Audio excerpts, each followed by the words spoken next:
What is going on, fam? What is going on? Listen, we have some things to talk about. Hopefully not too much, but whew. Anyway, fam, listen.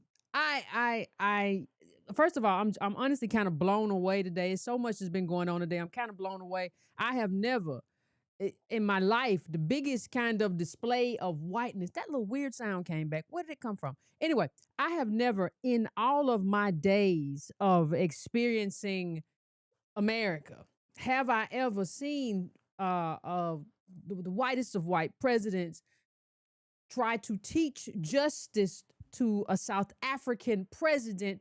I don't think I've ever seen anything like that. I mean, I have never somebody who, on the same day that you are ending the protections in terms of consent decrees, which we'll talk about in terms of, when we talk about Kentucky, when we talk about George Floyd, you're ending that for us, and you're on the same day, just talk about the duplicity, talk about the hypocrisy on the same day that you're ending protections and reforms for ADOS in this country. You're lecturing a South African president whose people have seen and endured apartheid about what they're doing to the white folk who have oppressed them. I have never seen anything like this.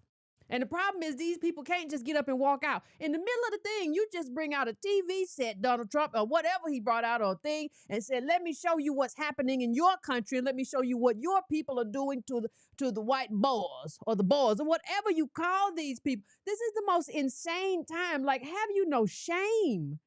Have you no decency as a human being? Do you know the history of this country? Listen, I have some tapes I would love to show President Donald Trump that I would love to flick open and show you on the same day that you're doing this. and further oppressing us, that's the day that you decide that you want to talk to this president about, this is just, everything takes me back to that Toni Morrison quote where she was on with Charlie Rose, and she said, white people are going to have to fix white people. In terms of, and we know we had a civil rights coalition, so we know all white people are not bad. We're not saying that, but you have to fix thyself, because this don't make no sense. Like, if you have to oppress somebody to feel better about yourself, I don't know what to tell you. If you feel you have to make somebody inferior because you don't want to pick your own cotton, tobacco, none of that, I don't know what to tell you. I really, really don't. I am just flummoxed on the day that you are rolling back the rights of ADOS in this country, that you would think to yourself, that would be the day to lecture other people about what they're doing to people who have oppressed them. Listen, they're supposed to take back the land. That's the only way you take land back. Land is not infinite. You can't, like, land is not like money where you can print it. We only have a certain amount of land. The only way to get it back is to take it back. And they're supposed to tell Elon Musk, listen, you have to have so much ownership it has to be so much ownership by the South Africans. It can't just be, and by that we mean the black ones. It can't just be because we want to have ownership. That's not racism to say, like, we want the stuff you took from us, you oppressed us, we want it back. That's not racism. And that brings me to something else. This is just a crazy time to be alive. And when I look, I think one of the things that makes our politics so bad and abysmal, it's not just the boule, it's not just the gatekeepers, ladies and gentlemen. It's not none of that. It's some of that, but that's not the whole thing. You see, the charlatans among us like to say, well, this is just it's all about the bully and the gatekeepers. No, when the last time you thought about your life? Right? When's the last time you thought about your life? Do you have cultural memory? Well, what is Yvette talking about now? What is she talking about now? Cultural memory. What is she talking about? Do you remember Hurricane Katrina? Because I just want to know, do you remember? Just go back there, because some kind of way we got it in our minds that we don't have to really think about natural disasters and everything that we need from government. Let's rewind. Well, let's fast forward from Hurricane Katrina to when I first started having these conversations. And some of you will remember, those of you all who have been around a while will remember that I said we need government. And everybody, so many people, y'all who were around, y'all remember, we had a lot of people that, no, we don't, Yvette, we don't know what's wrong with you. You just want to be the white man for something. And I said, no, you have to understand who you are. They were calling us refugees, right? That's what they were calling. They were saying these people are, we were the people who built this country. There is no America without us, and they were calling us refugees. Okay? Then you fast forward to that. When I started having this conversation about government, we have to have government. It became apparent to me, and I don't think we have recovered. It's apparent to me that we don't understand who we are. So, in the context of countries, not just America, in the context of countries, we are a minority group. What does that mean? Why are you saying that, Yvette? Because we're not even a minority group where we're like 40% and white folk are 50%, and then we got 10 or something else. No, last I checked, all black people, include, I hate the name, but the quote unquote black or quote unquote African, that's 14%. And they don't disaggregate. So we don't even know how much of that is really us, right? So in terms of that data, they're doing something now, so it is, but you know what I'm saying. So we don't know how much that is, but 14% ain't a lot. When you are a minority in the country, the minority in the country always needs protecting, regardless. Because it's always prone to be taken advantage of. This is especially the case in a country that has marginalized, oppressed us, and since we got here and has never stopped. So what does that mean? That means that everything you do should be pushing in the direction of your government protecting you. Your government protecting you. Because listen, we don't have, like, remember what I was talking about? If y'all saw the video up on Substack, if you don't subscribe to my Substack, go subscribe it. Go subscribe to it, please. That video is free. If you go look at that video, one of the things that you'll see very clearly is that when you are in a position that we're in, you have to make it a priority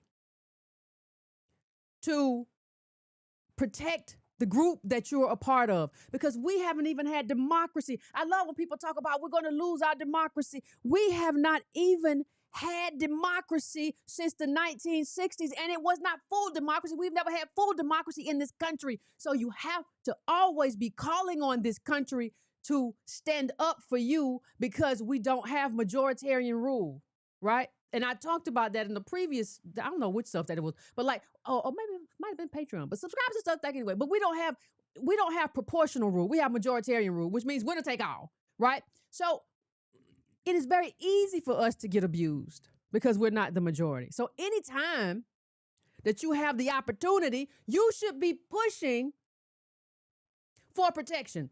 We should have learned that during Hurricane Katrina. If anything, they needed to teach us that when they didn't come for us and they left us out there and they flew over us, we should have said, this has to be a priority.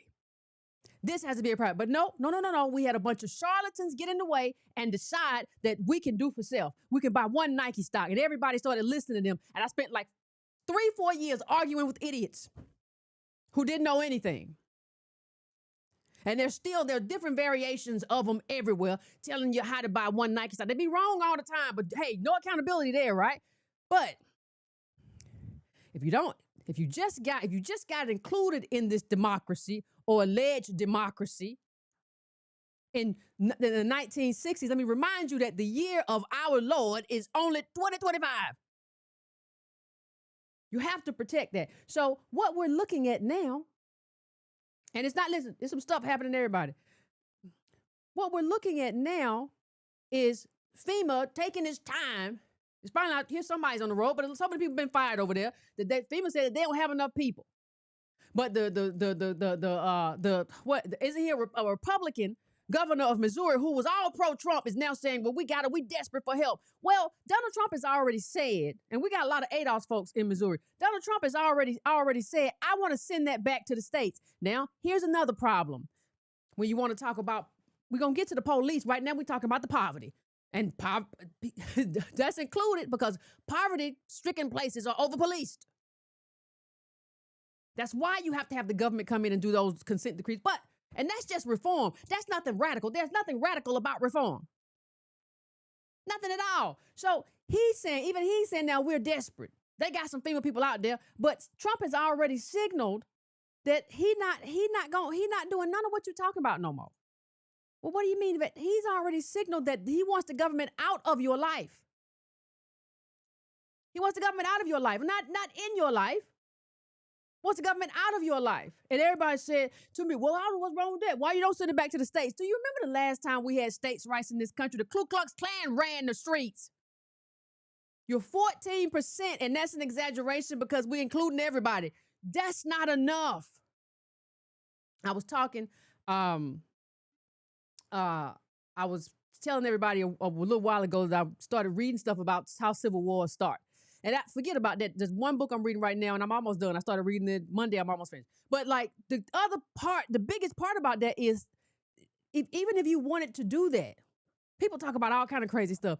The thing that you realize about that when you read about it with other countries, even with this country, but just take it into the modern time, it never ends well. Not even for the winners. You done tore up the whole country. And we got a bunch of fools that want to do that now on both sides. Just want to tear it up. We just don't, I don't have it my way. What we going to take to the street? Hey, you might have to take to the streets over this stuff because the government's been taken away. But don't think you want to just do it as a protest, a nonviolent protest. And in the back, the white's got to be in the front. But don't think. It's too much wild talk going on. You should oppose this. Trump wants states to handle disasters. States aren't prepared. This was, somebody put this in my in one of my threads. Shout out to you, because I knew I had seen it, but I couldn't remember where. So this was in March. So let me see, what the other part about it? Oh, here it is. President Trump has signed an executive order directing state and local governments to play a more active and significant role in preparing for disasters. For months, Trump has said he's considering getting rid of the Federal Emergency Management Agency, the country's disaster response arm. That's why he's slow walking this. He done fired some people and he's slow walking this. And even people, they're like, all this climate change. Let me tell you, I was asleep. But I heard, I'd have woke up in heaven. But I have heard that there was some storms that came through here last night. Right? I was asleep. Everybody was talking about the houses was rocking. The houses was rocking. I was asleep. But I couldn't stay up no more waiting on the thunder and the lightning. But all these storms are coming through at nighttime. A lot of them. I'm not talking about what happened just here. Which means that not only do you have what's happening with climate change, you have storms that are coming through while a lot of people were asleep, and they have less resources. We're talking about going through COVID. We've gone through inflation. We've gone through, now we're dealing with the tariff stuff. All of that. Your president does not care. See, the problem with Democrats, they wouldn't go far enough. You say you're the party of change and justice, and you won't do change and justice. You'll just do stuff on the edges. You won't go full far enough. On the other side, they kind of hate you. Like the people who are pushing this stuff kind of hate. You got to kind of hate somebody to be like, we're going to get rid of all the stuff that you need right now with storms ripping through, lightning popping like you ain't there. Like in the middle of the night, you got to be kind of hate you. And we're not strongly advocating against or for anything. We don't even really see that we are a minority group and the group that should be banging on the doors and saying, hey, I need protection right here. I need you to reduce the cost of the defense. Right, take that out. Reduce that and raise taxes on millionaires and billionaires. Do that, and then we can have some other kinds of discussions, because now is not the time for that. They don't care though. They don't care. They're just cruel for the sake of being cruel. I mean, it's all in our faces now. Just cruelty for the sake of being cruel. Yeah, they got the measles out. I've been looking up, do I need another vaccination of measles because the people got the measles running around? He said, and this is what Trump said, I say you don't need FEMA. You need good state government. He's trying to they're trying to do what Grover Norquist said, make government small enough so you can kill it in a bathtub. That's what they're trying to do. And you need government. We need government. Not because of anything that's wrong with us, because of everything that we've been made to endure in this country. Trump said while visiting the Los Angeles fires in January, FEMA is very expensive, in my opinion, mostly a failed situation. And see, this, ladies and gentlemen, this is why you cannot run a government like a business. All of the Republicans who have been saying run the government like a business, it should be run like a business. Hey, no, listen, this is, yes, you should not be just spending all willy-nilly, but this is not about efficiency. This is not about shareholders. This is about actual people. These are about citizens and what those citizens have access to and the rights that they have, right? This is about that. This is not about what they think it's about, right? This is not about what they think it's about. They keep trying to make it be about, we should just be efficient and cut that. Don't nobody want to be there. Everybody been fired and laid off. Don't nobody want this. Listen, the government is supposed to be where you come when the business fails you. When the business fires you or mistreats you, you're supposed to go to government. You can't go to government if it's just another business. This is stupid. Everybody who bought into this, yeah, sound right. That sound right. That's how I want my tax dollars to be used. They ain't gonna use that. They ain't gonna use your tax dollars for you anyway. They're gonna use your tax dollars and send them. We're witnessing the biggest wealth transfer through redistribution of wealth from the poor and middle class to the rich. That's what's about to happen. And it's always redistribution. That's why when Republicans say it's redistribution, that's Marxism. You don't even know the definition of Marxism. This is crazy. But that's not Marxism. That's government. That don't make no sense. It just don't make no sense. I'm gonna tell you, just this what we're living through. This moment that we're living through is very interesting. You know, it's very interesting in how Trump and Elon Musk, in terms of, I'm talking about the radicalization of the white right. That is very interesting. And I think that came out of social media because they've basically used like this grievance. There's a huge fake white grievance right now, a white grievance industry right now that makes the white folks on the right feel like that they are the actual victims. Like if you sent an alien down here and interviewed us, you would think that the ADOS people were millionaires and billionaires because of the way they talk and what they say about what they don't need, and that the white right were the ones who were enslaved. Because that's how they talk. Like that's how they talk. We talk like we're the heirs of we come. If the alien came down and we said we come from kings and queens, we was kings, and then the white man said, "I've been trodden on. Don't tread on me. I've been victim. It's reverse racism." They would get reparations to him. He the one that sound like we have switched roles in a way that don't make sense, and we're gonna have to get it together. We're gonna have to don't make no sense. No, you come from the slave. It ain't nothing wrong with that. The thing that's wrong with that is the person who enslaved you and Mr. White Man, ain't nobody did nothing to you over here. The only people who did something to you are people who might be exploiting you over there, but I bet you still got way more wealth than we got. But if you want to go. The man who was online telling you woke this and woke that and he's anti-woke, he said nothing about he's going to improve your economic condition. He told you to go F yourself in the face over H-1B visas. So I don't know why you looking over here like you half crazy, but you are half crazy because there's a whole social media white grievance industry that makes you think that you is persecuted. You done had it bad. And then they gonna take, you done had it bad. And it's all flip-flop, but we the ones who really need FEMA, and we don't even talk about it. We don't even talk about, we don't even talk about and have a memory of how FEMA failed us, of how George Bush flew over us. Heck of a job, Brownie. Y'all remember that? I remember that was a flashpoint for me. That was one of the flashpoints for me, like, okay. Oh, they see us as something, they trying to see us something else. No, we're American.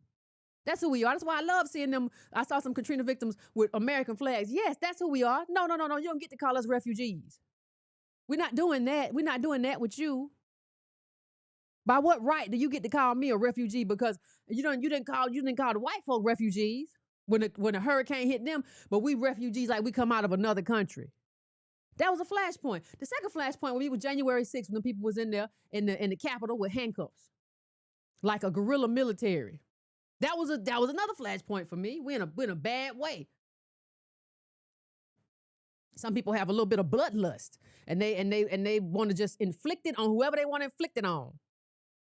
How are you in the Capitol like you the police with handcuffs on? But I digress.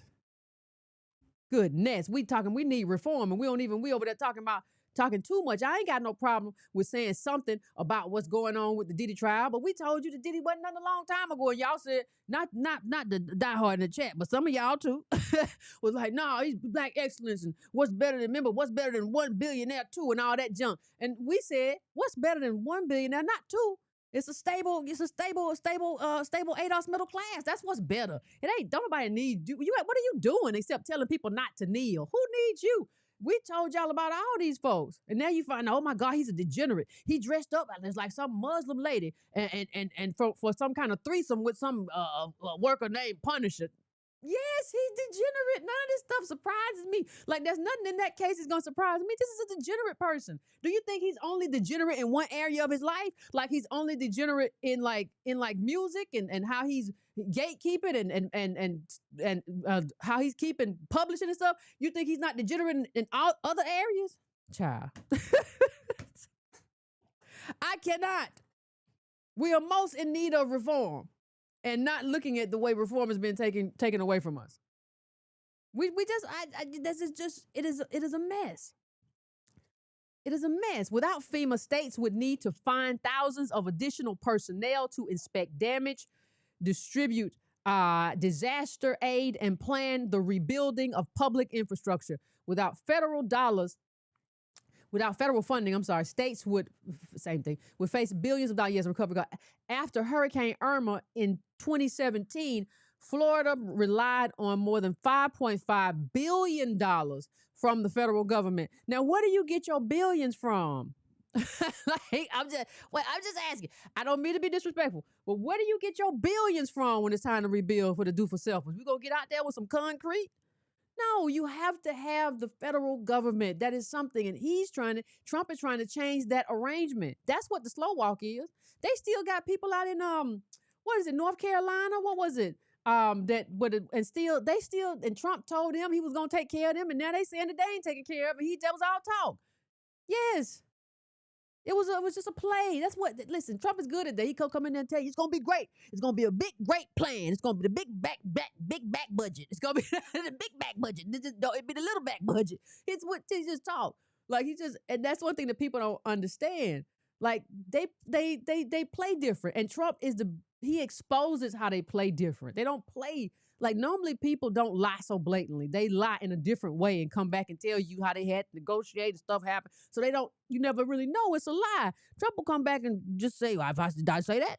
Well, I meant it then, and we're still going to be a big back budget. Not a little back budget. You're going to love it. Don't worry. Wait till you see it. It's going to be shining. You're going to hop in and drive off it. Just lie. Just lie for the sake of lying. I ain't never seen nobody just lie for the sake of lying. FEMA also helps states, look how I shifted real quick, boom, help states prepare for disasters, which can reduce the damage they cause and the number of lives that are lost. Gosh, I feel like I'm still suffering from pollen or something. What is going on? One study from the National Institute of Building Sciences, a nonprofit research group, found that federal investment of $27 billion since 1995 to prepare infrastructure for flooding will ultimately save $160 billion. Many say emergency management offices also rely on federal and state grants to pay their employees. Yeah, you need that, especially when you don't have that. You need that, especially when you don't have that. Right? It's very interesting. Somewhere there was a city not too far from me, and they got a spate of robberies happened. It was a wealthy area, not my area, but it was a wealthy area. But it's still only like 30 minutes. So when they got the spate of robberies, they hired a private police. They complained to the police. Then they had another one, and they got some private police. When people have some resources, they will try to pool themselves and do something if everything hits the fan. When people don't have anything, what you gonna do with you gonna pool your resources? What you gonna do? 5 pennies, 10 pennies, 1,000 pennies? Like it's still not going to be enough. The pennies don't aggregate in the way we need them to aggregate. While many states advocate for simplifying FEMA's process for distributing disaster aid, they say FEMA is still a vital partner as the climate gets hotter. Hurricanes, floods, and wildfires are getting more intense. FEMA is now responding to 3 or 4 times more disasters than in the 1980s. And this is the time you want to cut it because you don't care. Does not care. Ain't nobody thinking about what happens to you and how you do and what's gonna happen. And you think anybody ever says what's gonna happen to the Negro? You think anybody ever says that, like what's gonna be the outcome for the Negro? This man was in a lecture in South Africa after everything he was doing on that very day. I would just did. Oh, I didn't watch the whole thing, but did the South African president say you got some? Oh my God! And listen. I'm just gonna go through some of this, and at a certain point, I will go back through it. But you know, today was a day. So the end of federal oversight and calls to pardon George Floyd's convicted killer. I don't want to get into that because Trump hasn't signaled that. I don't know why they have those calls, but he hasn't signaled yet anyway that he's going to pardon the guy Chauvin or whatever his name is. But I had something pulled up, but I want to be able to say it because what happens is people don't think. And a lot of the time. And I agree. I totally agree that I would like to see more reform. And that's why we were trying to push Democrats to go harder, go further. And Democrats are trying to avoid this radicalized right, which they're not going to be able to avoid. But in recent studies, they've had certain findings on consent decrees. So what they're talking about when they talk about Kentucky and Minneapolis, they're talking about consent decrees. They did investigations, right? And what those investigations found. So let me just go through. And I'm surprised. I am surprised this is still up, given who's running the Justice Department. But Justice Department finds civil rights violations by the Minneapolis Police Department in the city of Minneapolis. So they first do a pattern and practice investigation, and if they find something, then they have to figure out how to correct that, and not just those patterns. They try to correct the culture. Now, I'm not saying anything's perfect, but I'm saying you need whatever you need this. You need way more than this. You need way more than this. You need police who protect people and not just wealth, right? You need people who are not police who are not biased. You need police who don't shoot and say because they saw a phone that they were afraid for their lives. Need a lot more than this. But so why would you get rid of this? So specifically, the Justice Department finds that the MPD uses excessive force, including unjustified deadly force and unreasonable use of tasers, unlawfully discriminates against Black people and Native American people in its enforcement activities, including the use of force following stops, violates the rights of people engaged in protected speech, and along with the city discriminates against people with behavioral health disabilities when responding to calls for assistance. So this is the results of the investigation. The department opened this investigation on April 21st, 2021. The investigation was conducted by career attorneys and staff in the Civil Rights Division Special Litigation Section of the Civil Rights Division of the U.S. Attorney's Office for the District of Minnesota. And that's what you need. When you get rid of those people, what happens is you don't have these investigations anymore. Nobody's going to find. You remember what they found out in Ferguson? How they were basically just ticketing Negroes just to finance everything. So everybody got all these tickets for just to use them for money. You remember that? Attorney's Office, the team conducted numerous on-site tours of MPD facilities, interviewed MPD officers, supervisors, and command staff, spoke with city officials and employees, accompanied behavioral crisis responders and officers on ride-alongs, reviewed thousands of documents, and watched thousands of hours of body-worn camera footage. Department attorneys and staff also met with community members, advocates, and service providers, and other stakeholders in Minneapolis area. See, the thing is, you need to be able to, it doesn't do any good for us to put you in body cameras, then nobody ever review the body cam. Like, it doesn't do any good for everybody be like, they need body cam, they should have body camera. And then no body's ever reviewing the body camera to decide whether or not what you did, Mr. Police, while you was wearing the body camera was right or wrong. It doesn't make sense. We need these pattern and behavior investigations. That's the only way we figure things out. Do we need way more than that? Absolutely. But getting rid of them on the basis of giving local states control back? No. That's just overt racism. That's all it is. It's a play to like racist white identity who believe that they should be able to police the way that they have been policing. Because who would be bothered by this? Like, who is upset? Who would be upset by the review and the investigation and the findings? Like, even the Cato Institute, which is a libertarian organization, said, well, sometimes they go too far with these consent decrees, but they have to be there. And you also need community involvement and community oversight. That's something else that you need. These are all things that we need because we are a minority group, and we're not even a wealthy minority group where we can be like, well, you need our money and we can pay the Fraternal Order of Police or whatever. We can do a lot of stuff. That's not who we are. And President Donald Trump is peeling all of that back. And one of the worst kinds of things I've ever seen. I've never seen anything quite like this. Not in recent memories. Like George W. Bush tried to say he had a heart. He took us to war, killed a bunch of Iraqis and lied and all kinds of stuff. But he tried to convince us that he had a heart. Let me put this up. The Department of Investigation conducted this investigation pursuant to 34 U.S.C. 12-1206, which prohibits law enforcement officers from engaging in pattern or practice of conduct that deprives people of rights protected by the Constitution under the federal law of Safe Streets Act, the Civil Rights Act 1964, and the Americans Disability Act. And let me just say this.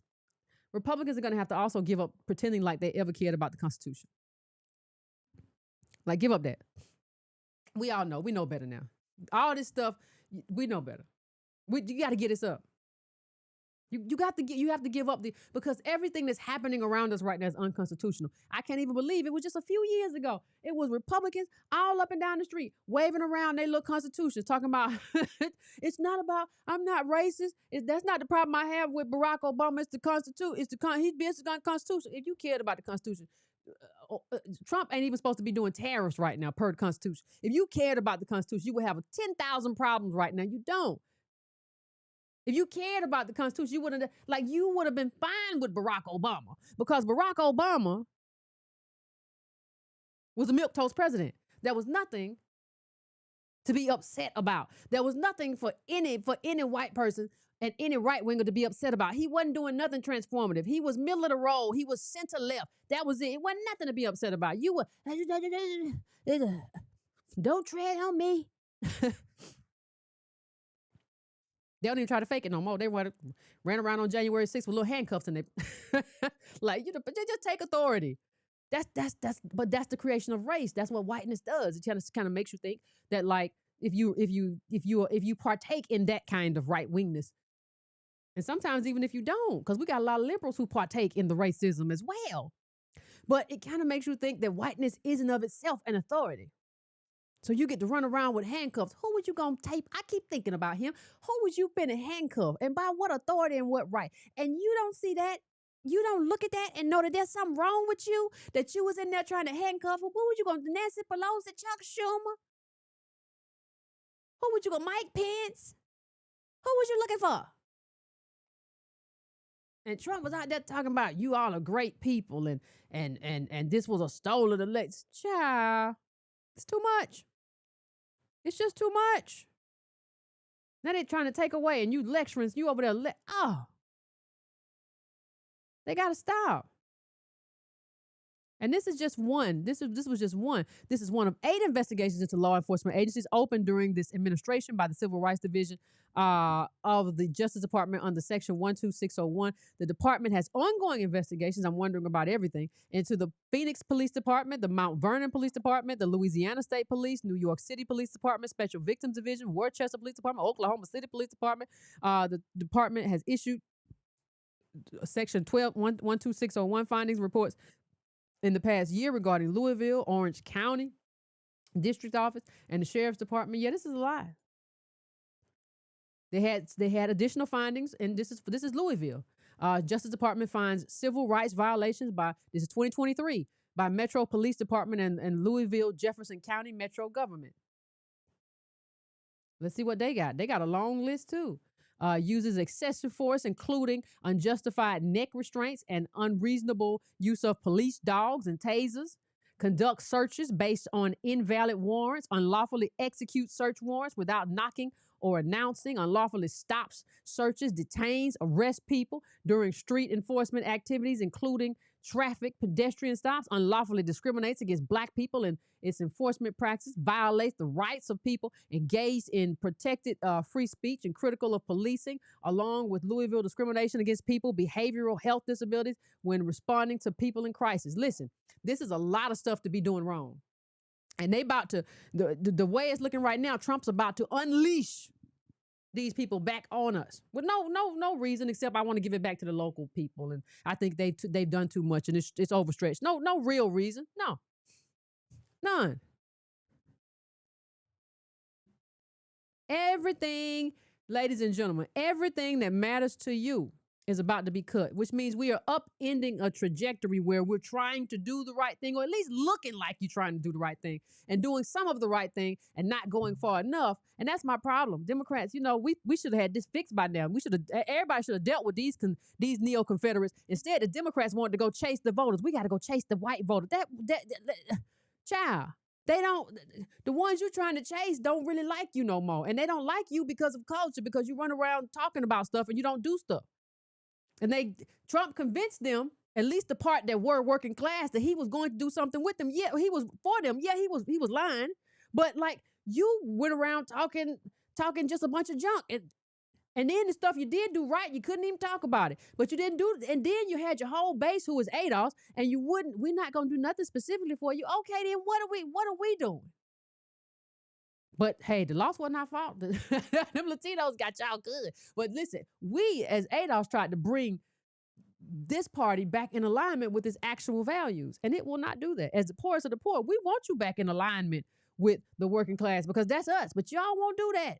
You saw them out there with the little people, with their donors eating. They was out there with their big donors eating lobsters and crabs and stuff.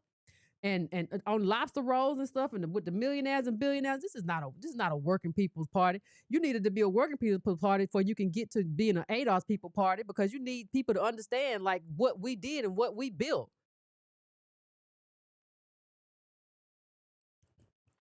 Y'all over there with lobster rolls.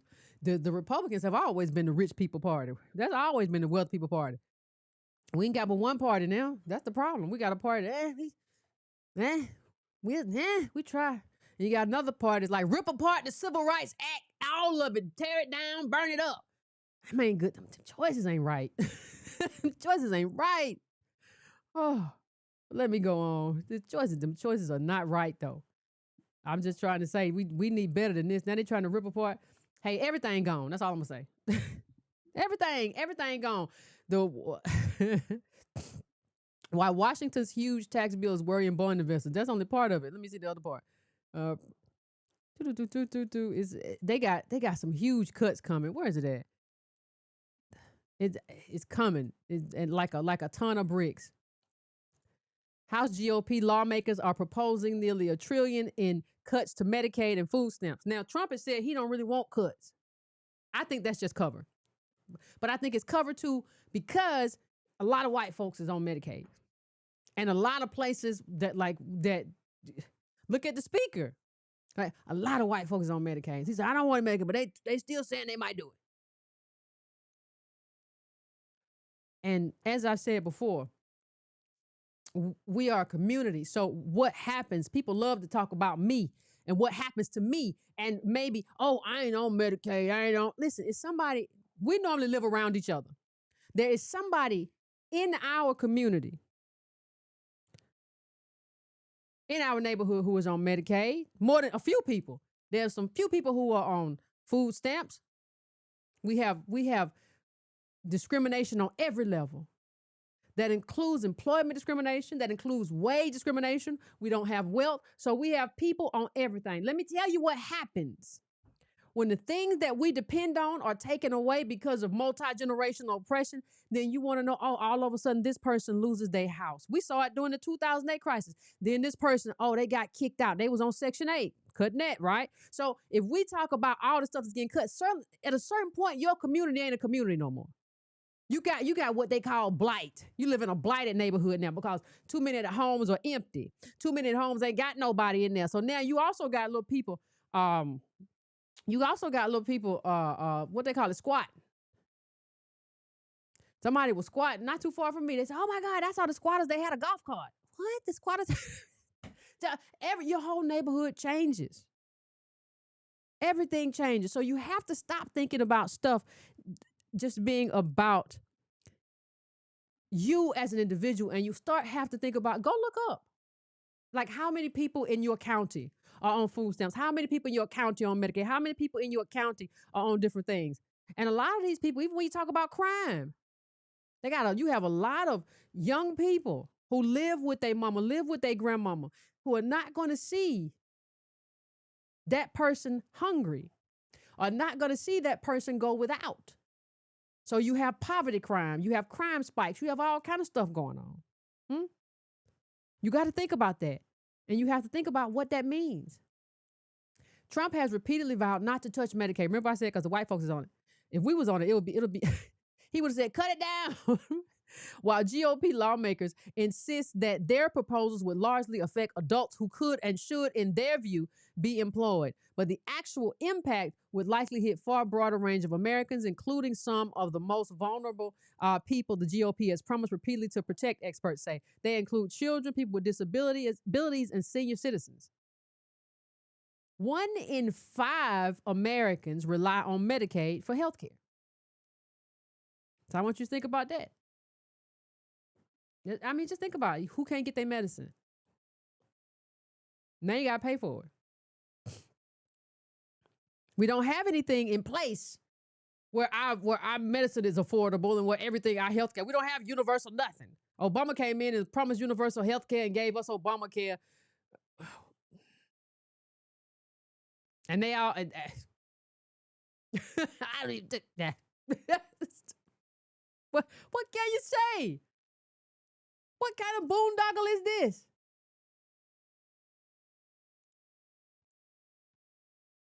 We've never in the history experienced coverage cuts of this size, and that makes it really difficult to predict how states, providers, and patients will respond. It's chaos. I hate these chaos, these agents of chaos. I hate it. I stopped saying agents of chaos because I saw it going around and it made me mad. But I really do hate seeing these agents of chaos, right? Providers and patients respond, said Alice Burns, the Associate Director of Program on Medicaid and the Uninsured at KAF, a nonpartisan health policy think tank. For the past 50 years, there have been these incremental increases in the availability and access to health care and health insurance coverage. So moving backwards and taking coverage away, this isn't something we've seen before. And I just want to show you, with all this stupid Doge stuff that's been going around, that look at the kind of stuff that, and these are just confirmed cuts, right? This is not something where I'm talking about I don't think this is up to snuff. But it's amazing to me. We have confirmed cuts in the Defense Department, and this is from the New York Times. 10. Everybody else is a buyout. And more planned reductions. Confirmed cuts in the Department of Education, 1,300. And that's the smallest department in the government. These departments are not the same size. Consumer Financial Protection Bureau, that protects consumers from fraud and people who prey on you and banks that want to do strange, gutted. 85% gone. Gutted. Everything that protects you is gutted. Right? Everything that protects you is gone. That's all I'm going to say. And so I just want to say, and he's, yeah, that if it's time to get away from this. I know, and I'm not upset really at anybody who had a protest vote. Listen, I understand who the Democrats are. But there's a difference between that and all these people been running around with these hats on. See, I didn't vote for Trump. I didn't vote for Biden. I voted to make the government bigger. And people call me a Democratic shield. Oh, man, you just want to make the government bigger. You over there with Cornell, and you over there with the Green Party. No, the point of the matter is more, not less. So at this point, if you still have a MAGA hat on, I just think you should be excommunicated. I mean, I don't know. I don't know what you're looking at because Trump hasn't even on immigration, and immigration is only the one place where we ever agree with him. It's the one place. He hasn't outdone like previous Democrats. He hasn't. He's just done a more cruel version of it by sending people to prison, I guess, forever. Yeah, but that's not, he hasn't gotten more out. And he's still in favor of H-1B visas. So he the on the illegal side of immigration, he's right doing it wrong and not good enough. And then on the other side of immigration, which is the legal side, he's on the wrong side. He and Elon just told everybody on, y'all remember Christmas apocalypse? They told everybody just to kiss their butt. Like Trump didn't tell them to say that, but Elon did. And then Trump just did whatever. Like he just said, well, I find a lot of nice people. I find great people on H-1Bs. Well, how do you get half of one issue that he's doing it and doing it illegally and just flying people to prison instead of how? Like, how? What? You're doing half of one thing. That's not enough, fam. When they're taking away stuff that we have worked for and try to have in terms of the protections that we need as this afflicted minority group, not the fake, not the oppression envy people who want to keep faking like they like want to keep faking, right? No, the real ones. And the problem that I have, and I guess, I'll end it here. But the problem I really have, and one of the problems I really have, is that we have a problem connecting things. So we will go outside when somebody gets shot. We will go outside and protest and no justice, no peace, no justice, no peace. And I'm fine with that. But the other side of it that is not cathartic and doesn't make us feel like revolutionaries, we tend to not want to do that part. But politics is typically not sexy. But a lot of people who don't want to do the part and say, yeah, we need to fight for these consent decrees, the people who don't want to do that part, they'll be outside. They'll take a picture. That was me. I was right there in the George Floyd protest. A lot of people don't do politics. I see in all kind of pictures. That was me when they came. Yeah, that's great. But there's a whole lot of other work. That's a small percentage of the political work, right? That's getting in the streets and it makes you feel good. And you feel, yeah, I told them and I was yeah, great. But what about the other part? Right? What about the other part? You got other stuff to do. And I just need us to understand, honestly, that we got other stuff to do. It can't just be where we don't realize that, hey, we're about to get screwed. I'm not saying you can't get a chuckle at Diddy being dressed up like the like a Muslim woman, apparently something weird. But I'm not saying you can't. But this thing right here is going to change your life. It's going to change the life of your kids. It's going to change the trajectory of this country. And that's something that we have to fight for. And that's something that we have to have movements for. One of the things I read the other day, and it was, listen, I disagree with Dr. Adolph Reed in terms of reparations. But one of the things he said in his book Class Notes was true, is that you have to have, in terms of a movement, you have to have membership organizations, not just people who show up with opinions. And that's the whole reason for the ADOS Advocacy Foundation. You have to have members. You have to be able to hold people. You have to be able to hold leaders accountable. And people who don't want to do that kind of thing, and that's part of the problem where we end up, because we don't have organizations. We just have people who show up with an opinion. So Stephen A. Smith can show up now with an opinion just because he got an opinion. But he's not a head of anything. He doesn't have any constituency. He has people who love watching him talk loud and talk about sports on TV. That's not a constituency, and we tend not to know the difference because we don't do advocacy right anymore. Only the NAACP has a membership organization. Only them and us. And even them, and even the NAACP, they don't publish their numbers anymore. The National Action Network don't have no numbers. That's why their room is always, ain't nobody in their room, right? So we have to get back to that. So a quick pitch, if you haven't joined ADOS.com, please do that. Join ADOS.com. And listen, we got a lot of stuff to fight. And Black Mike, I don't know what y'all doing right now. Anyway, give me a second, fam. I'll set the phones in case you want to call in, and we'll have the discussion.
All right, fam. We are back. We are back. We are back. I am going to 404 404. What's your name? Where you calling from? What's on your mind? Hey Yvette, happy Wednesday. Hey, how you doing? How you been? I'm good. It's Renee. Hey, Renee. So you said something about all of these people who are on various government programs and how it's negatively impacting them. Mm-hmm. And I specifically wanted to speak on that Okay. and kind of the lack of care and concern, not only that ADOS people have, but people as a collective. So in healthcare, there's something called community health Mm-hmm. that focuses on the non-clinical or non-healthcare reasons why people thrive or they don't thrive. Okay. So if you go to the doctor, they may ask you a series of questions. Usually they will, like what's your employment status? You know, how are you dealing with anxiety? Things around that nature. What what sort of challenges are you having? And a lot of clinics now have social workers. Mm-hmm. And so I say all that to say the things that impact our overall health are called social determinants of health. So your employment status, your education, whether or not you have insurance, whether you're underinsured, whether you have access to additional support in community with your family, all of these things. And when people have a decline in one aspect of their life, especially as adult people, it could send you into a tailspin. And we should care because if people's quality of life continues to decline, that impacts the entire health and wellness of the community. Mm. Well, yeah. So you cannot afford to not care about other people doing well or at least maintaining a certain quality of life. Yep. I mean, I don't think I don't I don't understand why people don't already understand that. I agree with you, but it just kind of blows me away that people don't understand that like we live amongst each other. We're all impacted by each other. Most adults marry each other. Like you are impacted by that. It's just I don't even know. I don't know how we already don't know that. And I agree with you. I just don't know why we don't already understand that. I think part of the problem is so many people in our community, you know, first of all, they didn't even understand our wealth position in this country or lack thereof. And so some of them meant well by saying, oh, we can do for self, but the reality is as a collective group, in the last 20, 30 years or longer, that just simply has not been the case because we have been locked out of multiple access to resources, to loans, to better in our community. Case in point, I used to work in the West End years ago. Years ago, there were so many black people with businesses and homeowners who wanted to grow West End more economically. They were all denied access to that capital. Now that pink people have moved in, now all of a sudden, oh, the neighborhood's better. The neighborhood was never not better. If it was that horrible, the pink people would have never come. And so I think Well, that's all that it takes though. It can be the same house in a neighborhood with us and the same house in a neighborhood with them, and the house with them has more value just because it's them. And you hear ADOS people grew up in these neighborhoods saying, oh, because the white folks came, it's better. Are you crazy? Stop it. Like, part of it starts with even the language we use and how we've been conditioned to believe that they or other people other than us make things better. If Atlanta had never had the boom it had around hip hop, around music, around the movie industry, none of these other people would have ever come here to a That's true. black ass city. That's true. That's And true. and so that's what I have to say. It all ties back to if your neighbor struggles, you may not think it affects you. It will absolutely affect you. You should want people to, at the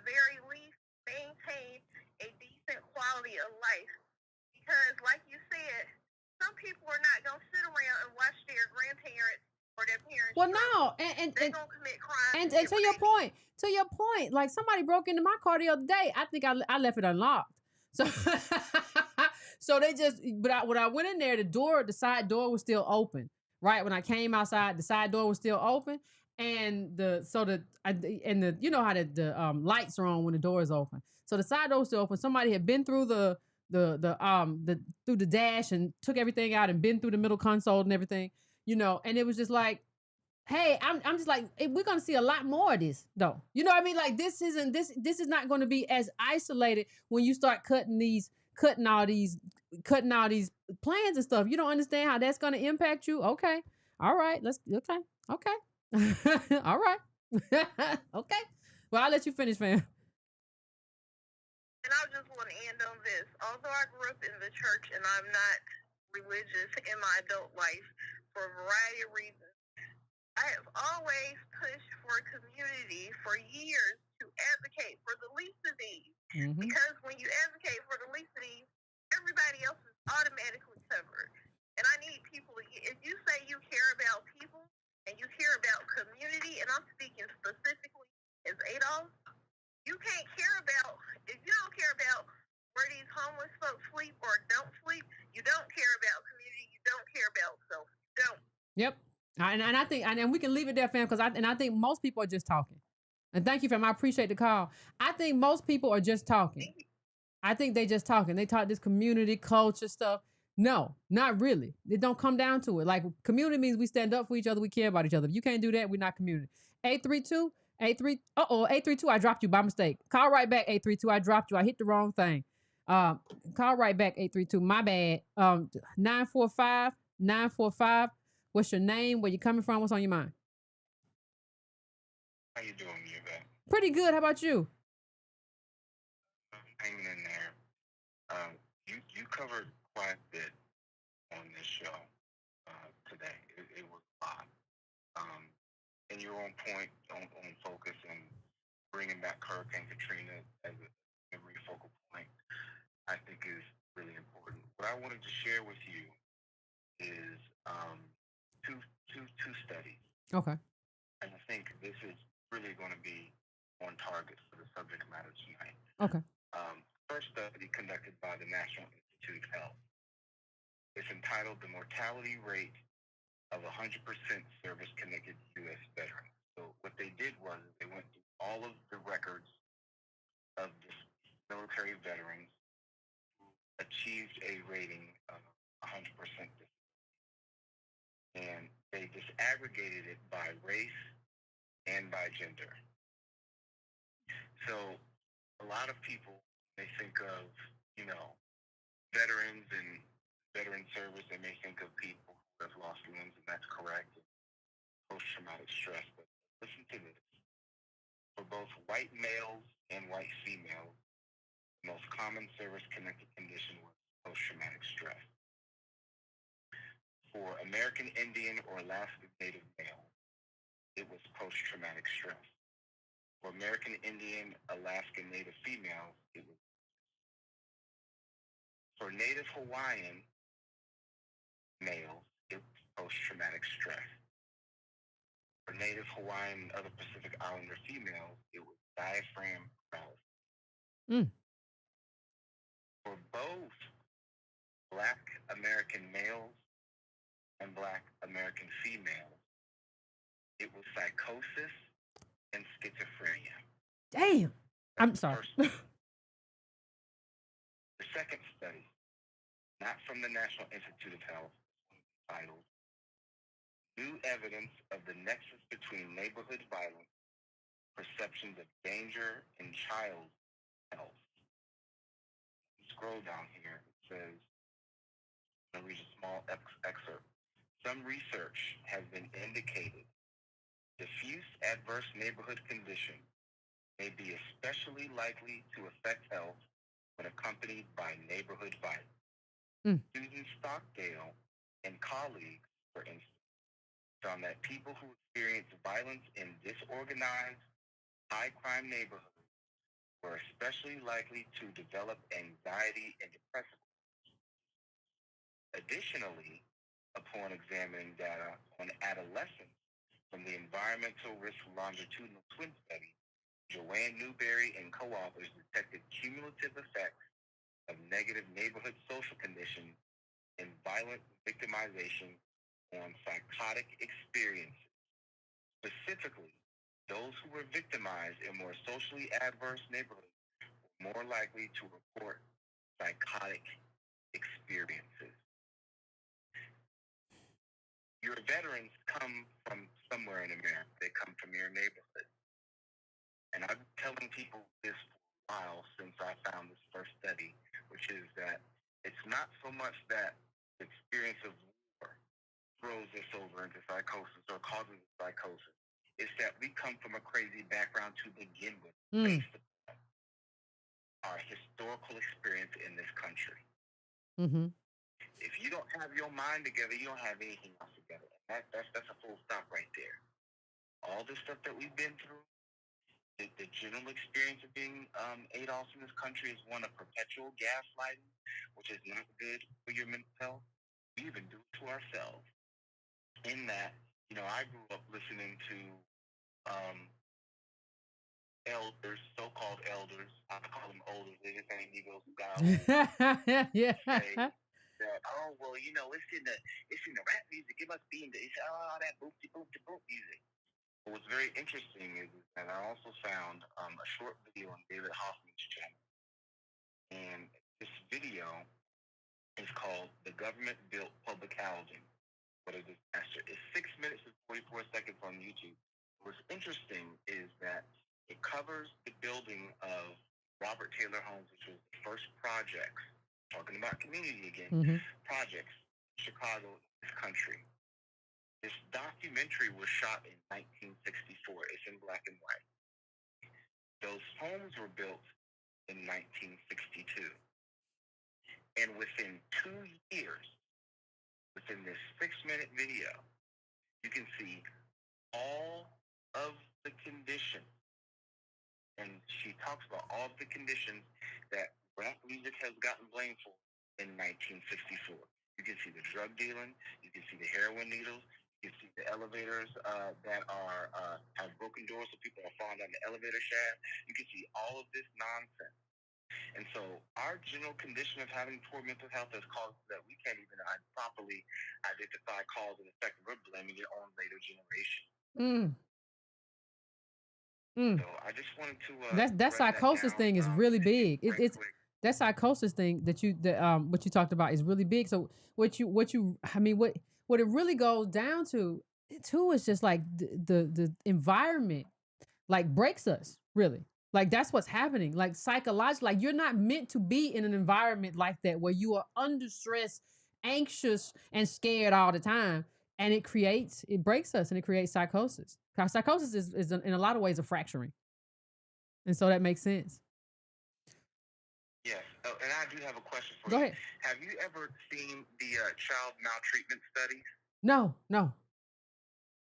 Okay, so if you type in child maltreatment report, you'll easily be able to find it. A lot of this stuff is in Dr. Stacey Patton's book. Mm-hmm. They also have that broken down by race. And in those reports, you can see how children are killed by their parents. There is other research that says that Black children are killed by their parents 5 times the rate that police kill them. Oof. So when we're sitting out here talking about, stop the violence and all this kind of stuff, and we always export it out to something that has to do with TV and all that kind of stuff, y'all need to do an about face and look yourselves in the mirror. We saying we don't like mirrors either. We don't we don't like mirrors either. No, we don't. And quit playing with this because we're about to hit a really long time under this stuff where the police is going to be unleashed on us. And if you ain't think we haven't been on this for a long time, it won't be until the year 2111. We'll have an equal amount of years being free than we were enslaved. We got a long time to go. Oof. And define free. I appreciate it, fam. Thank you so much for calling in with the knowledge. All right. Good night. You too. Yeah, psychosis, that's a fracturing, breaking us. And then remember the study remember the DOJ finding we just showed. Police, they killing the mentally ill and they don't care. And then he was, oh, the parent killing the child. Like we don't even deal with our own issues, our own in-house stuff. Oh, that's a lot. 832 coming to you. What's your name? Where you calling from? What's on your mind? Sorry, I dropped you. This is Brandon. Calling from Houston. Hey, Brandon. Wanted, I appreciate your platform. Tonight, I usually just listen in and enjoy, but you were just hitting on so many points I had to call in. I'm one of those refugees from Hurricane Katrina. I was labeled a refugee and didn't know the word evacuate, so we were leaving during that time. So, you know, it was just so funny how, you know, people are not realizing these consumer protection agencies like FEMA or consumer or CFPB or FTC, how much they benefit us. It's just, you know. Well, and let me say one thing, fam. If I am one of these other groups that we didn't get started until like 2020, right? If how are you a major organization? Like how are you the NAACP, and you have not told everybody like how the Consumer Financial Protection Bureau benefits them? Like that, in terms of giving information, that should have been one of your main jobs, right? And it's amazing to me how much we don't know about government and how little outreach there has been done to not only talk about what government has to do, but what you can call on government to do. But continue, fam. I'm sorry. No. Definitely. I 100% agree with that. And like you said earlier, the Republicans may have to hang it up on the Constitution bit because their silence is deafening with all the stuff that's going on now. It's crazy, and I'm a little cynical when because I'm truly independent. I'm cynical when I talk to Democrats. I say, hey, when Trump does something crazy, I say, hey, it's just as much as your fault. Because you know what? Where's Project 2029? Don't keep telling me what he's doing. You better get ready. Where's Project 2029? That's all I want to hear. Because the thing is, they came with, half-baked plans, and they're sitting around, not doing much. But you got to come with it better developed. Well, and you have to come with something kind of radical too. Like you have to come with something that really gets your base on fire. And you, like you say, it's a Pride 2022. Not that like we're the caretakers and they're gonna change things and we're gonna keep things as they are and things have been really good. No, that's not what voters want right now. And the inability to kind of see what voters want and go in that direction, not the direction of your donors, because your donors are not Republican donors, and you are not you. Anyway, go ahead, fam. No. That's 100% true. And then another funny thing, how you say, like, the line with Trump is so blatant. It'll be something he'll say and like, I didn't mean it like that, or oh no, I wasn't gonna wrap this up. It's like, okay, you okay with that now? Same thing with the budget, and they say that they're not gonna touch this Medicare, Medicaid. Now, I think I just saw something, and I maybe not fully understand the situation, but I think it's gonna affect it anyway because of that pay go law, where they're not gonna even be able to put the budget is written the way it is. They're gonna have to pay as you go, like it's a prepaid Medicare plan now, and that's how it's gonna effectively not be funded. So he said I'll hit you up. I don't really want to. I'll hit you up on LinkedIn or just to I want to do some work with you if I can. Okay, I appreciate you. Thank you so much, fam. Thank you so much. Going to 910, and that'll probably be my last call. 910, what's your name? Where you calling from? What's on your mind? Hey, I'm calling from North Carolina. Hey. How you doing? Pretty good. How about you? I'm good. A long-time listener and follower of you and Tone and so forth. Okay. And I know one of the things I really like about you guys in the past, you would use a lot of numbers and facts, books, so forth. And in fact, what is that book that's about redlining? The You suggested a book about it wasn't redlining. the yeah, I can't remember. It wasn't The Color of Wealth, or I can't remember what it was. It was one of them color of books. Yeah. But nevertheless, it's ironic. Like a lot of the stuff I'm gonna touch on, but I actually lived one block over from one of the examples that Rolling Wood, and actually the Ku Klux Klan lived there, and we lived in another block over, and yeah, we had bigger, nicer houses, but because of redlining, we were put at a disadvantage, and the poor white trash, so to speak. That's what they call themselves. Their house values shot through the roof, even though they were smaller and junkier. But anyways, I'm also a fellow bison. Okay. Lived in Drew Hall and so forth. Met my wife there. Oh, Color of Law, fam. Color of Law. Sorry. Okay. That's it. Yeah.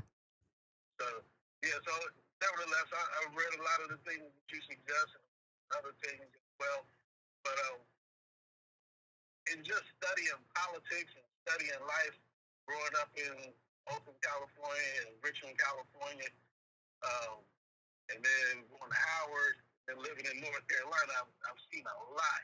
Mm-hmm. So tonight, you were touching on the Trump wanting to shut down FEMA, and Trump, he's ridiculous, but a lot of the things that he does, people try and spin it and make everything that he says and does out to be like a lie or it's not accurate. He's lying about it. It's not really happening.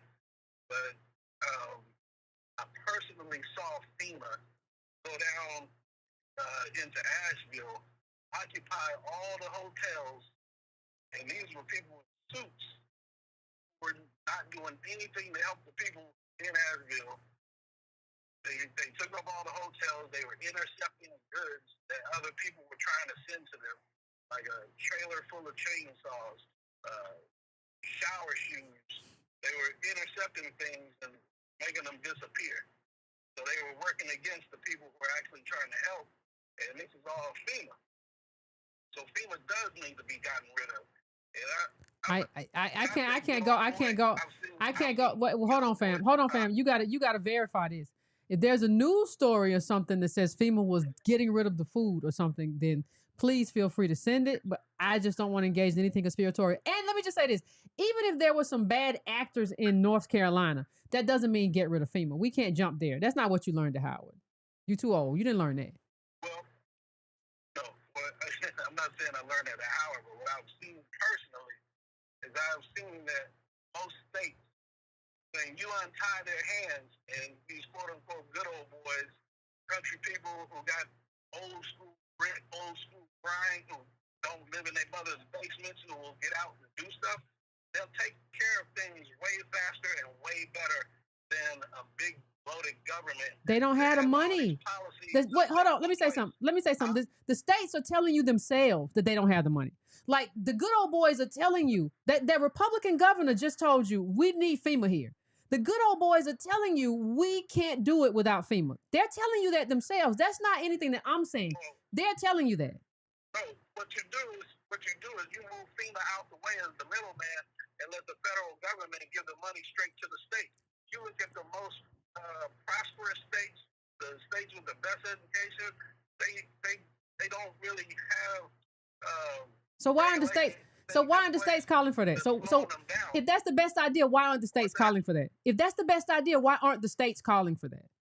Why aren't they saying get FEMA out of the way? Who? Which one? Give me names.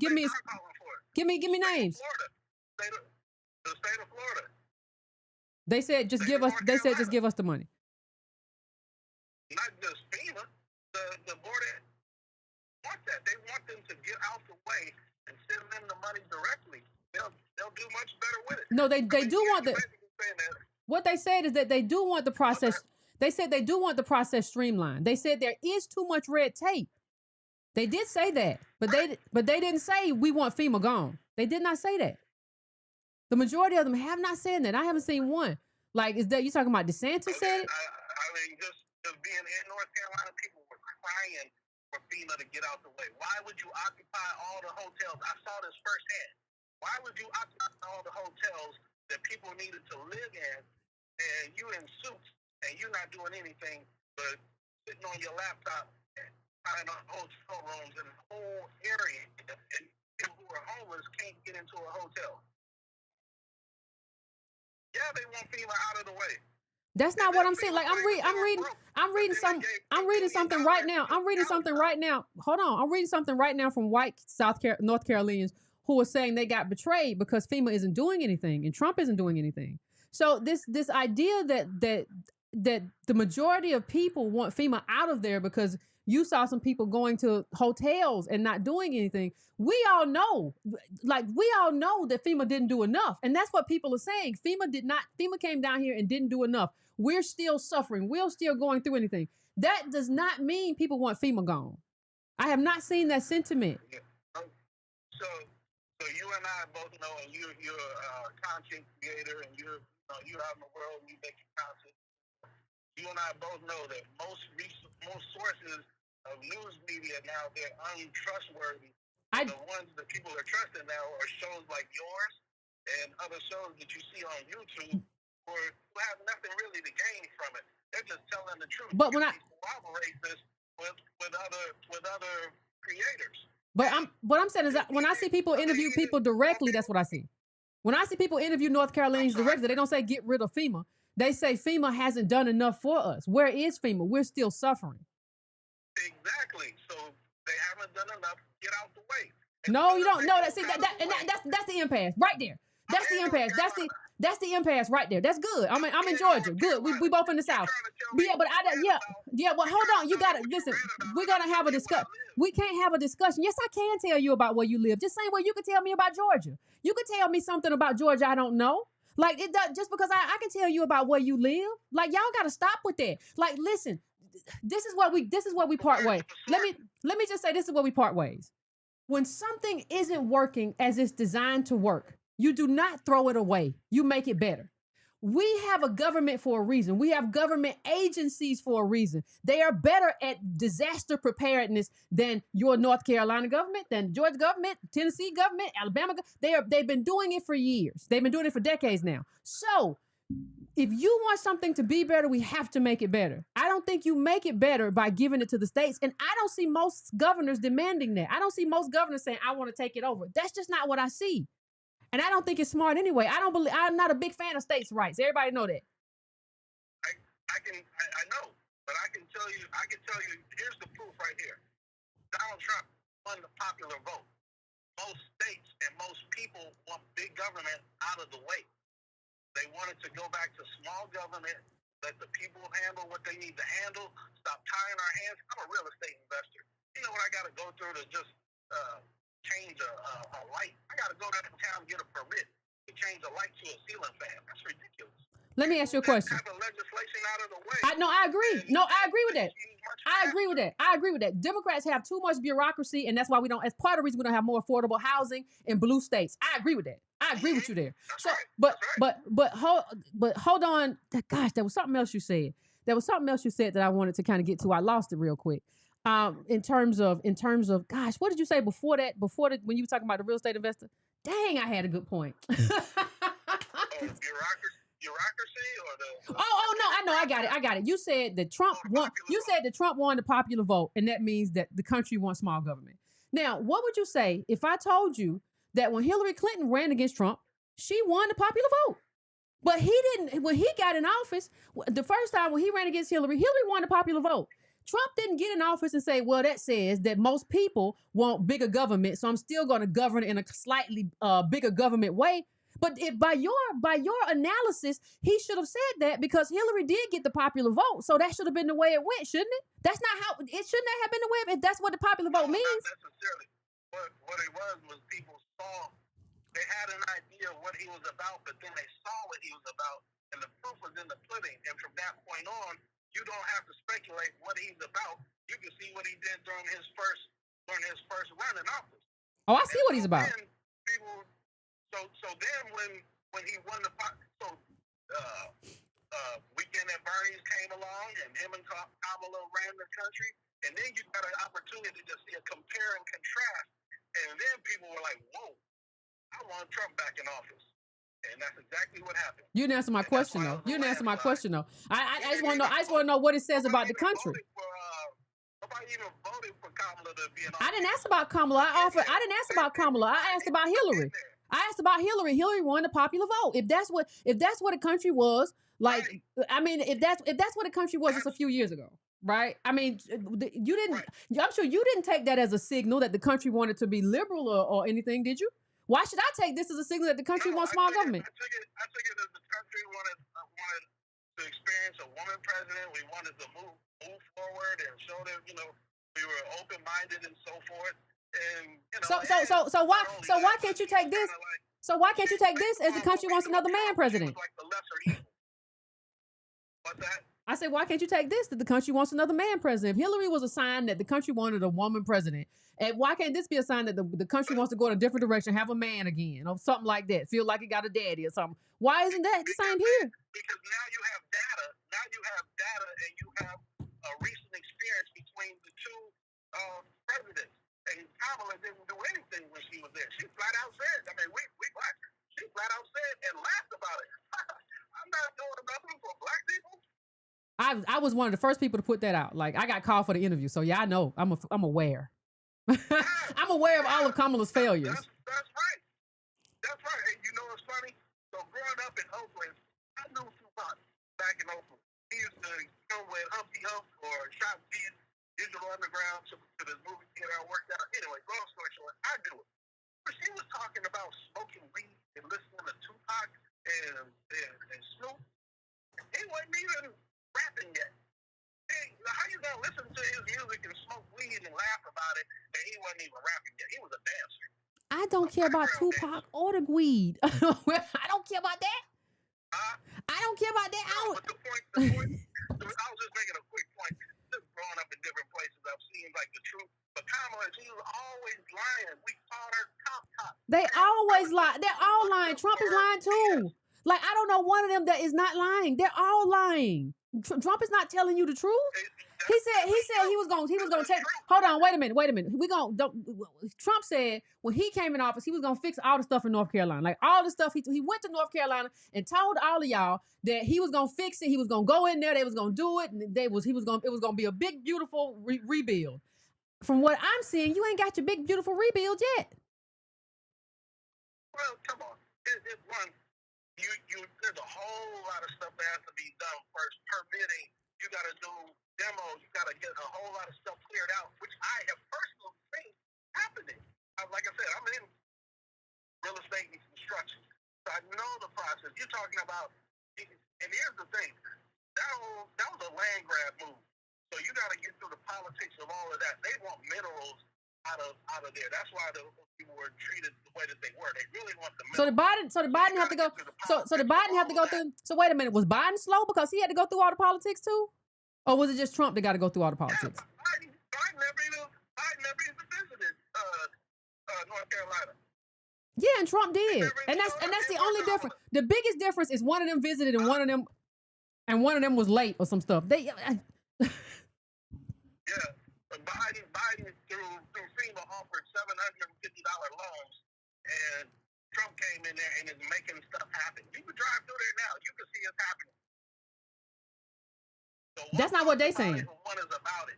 That's not what they saying. Everybody was talking about, he gonna do away with Medicare and yada yada, and the agenda was it 20. Didn't Biden visit there in October of 24? Sleeping Joe. Wait a minute, I thought you said he didn't come. Wait a minute, you just keep moving the goalposts. We can't, see, this is the problem. This is why we can't have conversations. You move the goalposts. First you said something that sounded like he didn't come. Biden didn't even come. And then when I said, didn't he come in October 24? Then you say, well, he was sleepy when he came. No. I was just saying Sleepy Joe did not come. He didn't do a thing. No. Biden visits, I'm reading the 2024 headline from CBS that says Biden visits Carolinas to survey catastrophic damage. So why you say he ain't come? And when was it? October 24. You said he didn't come. You said he didn't come. You didn't specify no time. No, that's like him coming last week. Oh my God. You said he didn't come. Harris was already running for president. See, you got, this is the problem. This is the problem. This is the problem. This becomes a religion for y'all. This is the problem. This is a religion. I have a problem talking to people where like it's a religion. Like Trump is a religion for you, and I'm not having a religious conversation. No. I'm about if it don't make dollars, it don't make sense. Like he's not making dollars for me. Not one or a couple. Not one or a couple. Trump ain't making dollars for me. He ain't making dollars for my community. You viewing things. You in real estate. Maybe you have a different eye into things. Okay. We both went to Howard, right? Now, every year Howard would have to go and beg the federal government and beg our parents and beg us for a little bit of money because they going broke. But really, what it was is, I ain't gonna say all that. We know what's happening in the A building and in the other places as well. Trump gave more money than all previous presidents combined to HBCUs. That's not true. That's putting your money where your mouth is. He did. That's not true. He did it in perpetuity. So he said, y'all don't have to come begging with your hands out every year. I will give you this money every year. That's making it happen. Now, I don't know. Obama didn't do it. Biden didn't do it. Kamala, saxophone playing. Bill Clinton didn't do it, but the person they call a racist did it. You know they got cuts on deck. You know they got cuts on deck for Howard. You know they got cuts on deck. He won't let me talk. See, it's a religion. They got cuts on deck for Howard right now. It's coming. These HBCUs are gonna get cut. Like I don't know. Like it's just a religion. That's not like. And let me just say something. Like that's not true. And I'm not gonna argue with you about. But like it's almost. I'm not a Trump supporter. You are. I don't know who you. Yes, you are. Look at both sides. Who you vote for? No. Who'd you vote for? I just look at both sides. Who'd you vote for? I voted for Trump because it made sense. I voted for Trump because it made That makes sense. you a Trump supporter. That's the definition of a Trump supporter. Somebody who voted for Trump. What are you talking about? What? But did you vote for Kamala? No. You didn't vote for nobody. I did vote. Oh, you said before you didn't vote. No, I said I didn't vote for Kamala. No, you have a reasoning problem. I said I didn't vote for Kamala and I didn't vote for Biden. You see, I said I didn't say I didn't vote. I said I didn't vote for Kamala. I said I didn't vote for Biden. That's not who. Those were not the only people on my ballot. See, you deduce from that I didn't vote at all. You voted for Cornel West. Yes. All right, that's fine. I mean, you voted for your conscience, but that one never gonna happen. We wanted Cornel West to win. I mean, I'm not even. No. That's not. Let. Even they had some things to say about him. But I'm not. I've read. Lord have mercy. Like, no, I'm not. That's not why I voted for Cornel West. Like, it wasn't voting to win. Like, this is kind of pedestrian politics. What I'm voting for is to pull the Democratic Party in a different direction. I'm not trying to get one person to win. If you get a significant enough numbers over here, the Democrats might think that they have to change direction. I'm not voting for him because I thought he was going to walk into the White House. That's not what happened. Yeah, I hear what you're saying about trying to pull him in a different direction, and that would be nice. But I mean, your way is not going to work. Your way is not. Republicans have never been for. Do you think Trump likes black people? Left the Democratic Party because they wouldn't renounce David Duke. Do you think? Fine, that's great. That's great. All these historical facts are great. Oh my God, why are we talking about David Duke? You go in 10 different directions at one time. Because you're talking about the Democratic Party. You're talking about the Democratic Party. Yes, but what I'm saying is the Democratic Party is too far to the left now. No, it's not. It's not. No, it's not. No, hold on. You gotta let me talk a little bit. Like, hold on. I just muted him for a second because he just be. I don't know. Like he talked to himself in the mirror or something. Like the Democratic Party is not to the left. I don't know where people get that from. It's only the way their language about sexuality and trans stuff and all that stuff. That's to the left. Their policies are not to the left. Now I'm gonna let this gentleman go. Have a wonderful day. I can't listen. I can't with anybody who voted for Trump and says they're not a Trump supporter. God bless you. But if you voted for Trump and you say you're not a Trump supporter, then I feel like you lied to me. Like, no, it's not. No, you can't say, well, I voted for this person, but I'm not a supporter of this person. That's the definition of it. What's going on for 504? Hey, 504, what's going on? Hey, Miss Yvette, I just wanted to call you and all I want to say is that you have the patience of Job. I couldn't take it no more though. I mean, if it makes makes dollars, if it doesn't make dollars, it doesn't make sense. So yeah, we don't need FEMA to come in after a natural disaster and do cleanup to get the dollars rolling. I don't understand. I don't understand some people, but I wanted to call. I'm in St. Louis, Missouri. I was here last week when the tornado came through. The sirens never went off. I worked downtown. There were people who were out on the streets walking. When the trees started blowing sideways, the tornado, it went through the wealthier areas first, like Clayton, and then the city's central west end, and then it jumped to the north side. And I don't know if anybody in the audience knows about North St. Louis. But North St. Louis was historically the black area of town. You can look up, read about the Delmar Divide. It was heavily disinvested, heavily redlined. Some of the poorest people in the city lived there, probably even the poorest people in the state. And there were winds that topped like over 150 miles an hour. It's just an incredibly sad situation. A lot of people over there didn't have home insurance, just because, ADOS life, people were trying to, just make ends meet, and home insurance is going up. So the disaster is just, there's a disaster, there's a tornado, and there's the aftermath, and that's where we are now. Last weekend, Cara Spencer, the newly elected mayor, was asking for, the public to donate. And early this week, Josh Hawley came in and he made a statement like going to Washington, begging Washington for help. Cara Spencer then lashed out at the federal government today after she spoken with President Trump's office, and she was critical of them because, again, FEMA and the National Guard weren't on the ground. The last caller was saying that, we leave it up to the states to do that, but the issue was the state of Missouri didn't have the resources to do it, and the city of St. Louis didn't either. So in a time like this, the federal government is the only agency that could truly step in and bring in the resources needed to kind of stabilize things so the cleanup can move forward. Well, and also they have so many years of preparedness. I don't think people understand what institutional knowledge does. Now, I'm not saying that government doesn't drop the ball. I'm not saying that. And then if they do drop the ball, then you have to fix that. But there's an institutional knowledge about how you go in, what you do when you get there, how you do a disaster assessment. All of that stuff is something that FEMA has in its wheelhouse. So to just say, well, give the money to Bubba and he'll know what to do because the good old boys always take care of us. Since when? Is just insane. So go ahead. Since when? You're absolutely, like I said before, I mean, that part of St. Louis has been heavily neglected for decades. I mean, you can drive over to North City and there are some streets where it looks like a bomb went off. And you see the same style of homes that you would see in the southern part of the city, but the neighborhoods were disinvested because black people live there. Again, I would encourage everybody to read about the Delmar Divide in St. Louis. The Delmar Divide is so real. And it's just so sad because people I'm not saying that the Central West End didn't take a hard hit because it did, but those people were well off. So they have insurance, they'll be able to rebuild. But in North City, a lot of those people are going to be set back for years, and they were already struggling. Talked about institutional knowledge.